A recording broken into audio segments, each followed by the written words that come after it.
Wherever you go, whatever you do, throw a little at it. Omax, Vest and Briefs.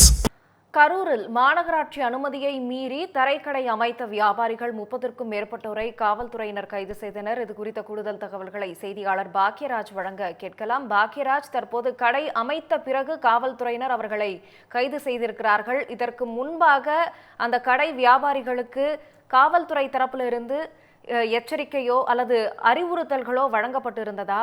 விவரம். கரூர் மாநகராட்சி பகுதியில் தரைக்கடை அமைத்த சிறு வியாபாரிகள் 30க்கும் மேற்பட்டோர் கைது செய்து தள்ளுவண்டி மாநகராட்சி வாகனத்தில் பறிமுதல் செய்தனர்.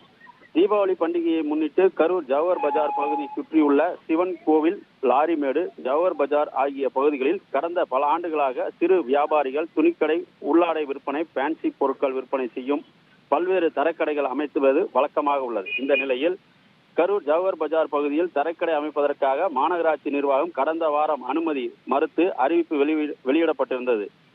இந்த நிலையில் தீபாவளி பண்டிகை ஓரிரு நாட்கள் இருக்கும் நிலையில் ஜவஹர் பஜார் பகுதியில் அமைக்கப்பட்டிருந்த தரைக்கடைகளை அப்புறப்படுத்தும் பணியில் நகர காவல்துறையினர் கெடுபிடி விதித்த நிலையில் போராட்டத்தில் ஈடுபட்ட முயன்ற கேரளா, கர்நாடகா, வடமாநிலம் மற்றும் தமிழகம் பல்வேறு மாவட்டங்களைச் சேர்ந்த தரைக்கடை வியாபாரிகள் சுமார் 30க்கு மேற்பட்ட பெண்கள் மற்றும் ஆண்கள் உட்பட 40 பேரை கைது செய்துள்ளனர். இவர்களை கைது செய்து தனியார் திருமண மண்டபத்தில் அடைப்பதற்காக அழைத்துச் சென்றனர். மேலும் தள்ளுவண்டிகளை மாநகராட்சி வாகனத்தில் பறிமுதல் செய்து எடுத்துச் செல்லப்பட்டதாகும். தீபாவளி விற்பனைக்காக கடன் வாங்கி தரைக்கடைகள் அமைத்து எங்கள் வாழ்வாதாரம் வியாபாரத்தில் ஈடுபட்டு வருகின்றதாகவும், ஜவஹர் பஜார் பகுதியில் பெரிய கடைகள் ஆக்கிரமிப்பு செய்துள்ளனர். ஆனால் காவல்துறையினர் சிறு வியாபாரிகளை கடைகளை எடுக்க சொல்லி கெடுபிடி விதிக்கப்படுவதாகவும் குற்றம் சாட்டினர் தரைக்கடை வியாபாரிகள்.